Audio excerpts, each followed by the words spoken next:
Your final input tab, and let me close that so that you are not getting confused in anything else. So your final input tab is your operating expenses. This is everything that will happen after construction and has nothing to do with construction.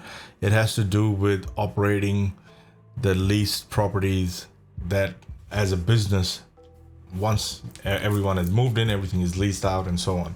So these are the costs that go in, and they are already populated with our default cost centers that you can find over here.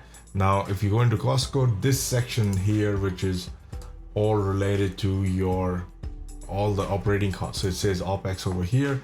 This is your main cost head. Now this is again coming from this two sections right here, and you have all the different sections here, but you also have capital expenditure and capital reserves and things like that.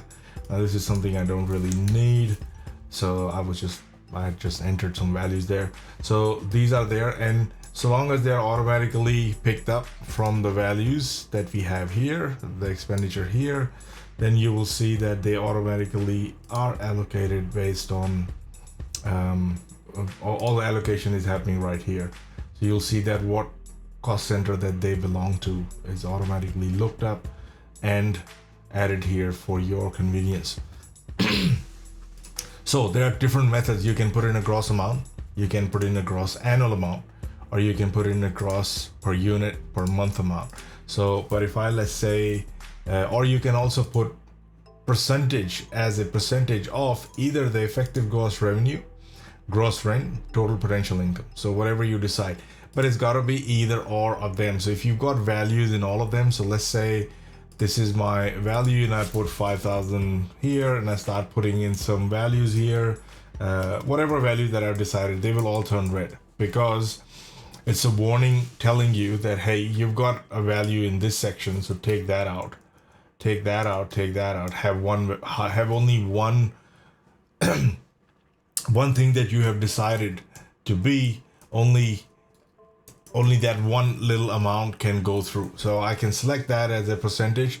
So because when you are planning all of this, you don't know exactly what it is going to be. You are putting everything together based on the quotes that you are getting, which can be monthly, which can be annually, which can be which can be per unit. Those are the quotes that you usually get when you are setting up your operating expenses, or you also get them as a percentage. That is like an allowance that you make as a percentage of total potential income, gross rent, or effective gross rent. And they're all different. And if you don't know what they are, then you need to get into Edge, you need to get into decision metrics and go through everything. There is nothing in any of our feasibilities that is not explained in detail in our Edge platform. So apart from that, we have gross per month excluding GST. So everything that we are entering here is excluding GST. The only place we are entering everything including GST is during construction and development.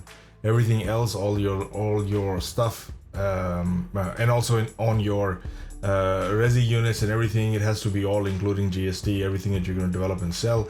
It's just the rent portion where you have to have everything excluding GST, and we add the rent on top of that. So you've got contingency that you can add here. Then you've got different stages. If you have allowed for different stages, you can even have another stage here. So if you go onto your settings page, you'll see that at the top you have two more places to add few different stages, and you could have these different stages: lease up, during lease up, post lease up period, and have those costs allocated based on that, and get a breakdown of those as well. So that is an option. We haven't added that option here, but I will let you decide to do that. And this is very simple: GST amount, total GST, account heads, and the stages. So it'll give you all the expenses that you've allowed for here, excluding GST on this. So remember that, and that is OPEX, and it will have an effect on your charts and things like that. And in the next video, I'll explain all the reports and all the different charts that we have for you.